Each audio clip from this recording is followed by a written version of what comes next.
இந்தியாவில் இருக்கக்கூடிய அரசியல் கட்சிகள் தங்களுடைய தலைவர்களின் பேரணிகளுக்கு பெரும் கூட்டத்தை கூட்ட கணிசமான நேரம், பணம் மற்றும் உழைப்பை செலவு பண்ணாங்க. ஆனா தாவேகா இதுக்கு அப்படியே நேர் ஆப்போசிட். ஏன் அப்படின்னா தாவேக்கினுடைய பேரணி, பொதுக்கூட்டம், ரோட் ஷோ இதுலெல்லாம் மக்கள் அதிகமா கூடுறதுனால அந்த கூட்டத்தை குறைக்கிறதே அவங்களுக்கு சவாலா இருக்கு. இது பலருக்கும் வியப்பா இருக்கு.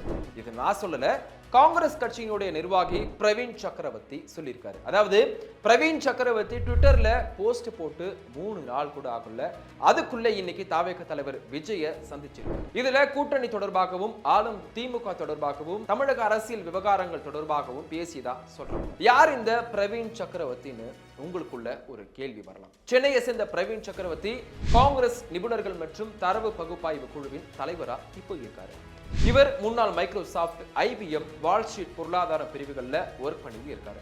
முன்னாள் பிரதமர் மன்மோகன் சிங் மற்றும் ப. சிதம்பரம் இவங்க 2 பேரு கூட இணைஞ்சு பல்வேறு கட்டுரைகளையும் எழுதியிருக்காரு.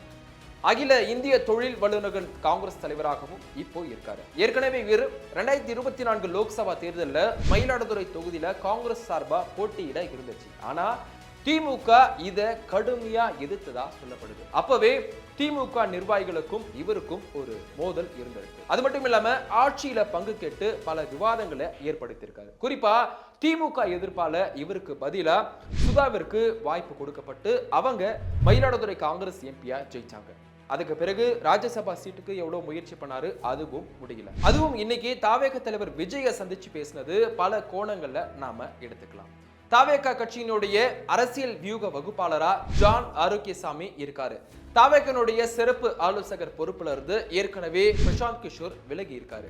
இப்போ அவருக்கு பதிலா பிரவீன் சக்கரவர்த்தி சிறப்பு ஆலோசகரா செயல்படலாம்னு ஒரு பக்கம் சொல்றாங்க. இன்னொரு பக்கம் திமுக காங்கிரஸ் கட்சியினுடைய கூட்டணி பேச்சுவார்த்தைகள் ஒரு பக்கம் போயிட்டு இருக்கு. ஒருவேளை காங்கிரஸ் கேட்கக்கூடிய தொகுதியினுடைய எண்ணிக்கை திமுக தரல அப்படின்னா எங்களுக்கு இன்னொரு வாய்ப்பு இருக்கு அப்படின்றத உறுதிப்படுத்த இந்த ஒரு சந்திப்பு நடந்ததாகவும் சொல்றாங்க. நீங்க இந்த சந்திப்பை எப்படி பாக்குறீங்க அப்படின்னு மறக்காம கமெண்ட்ல சொல்லுங்க.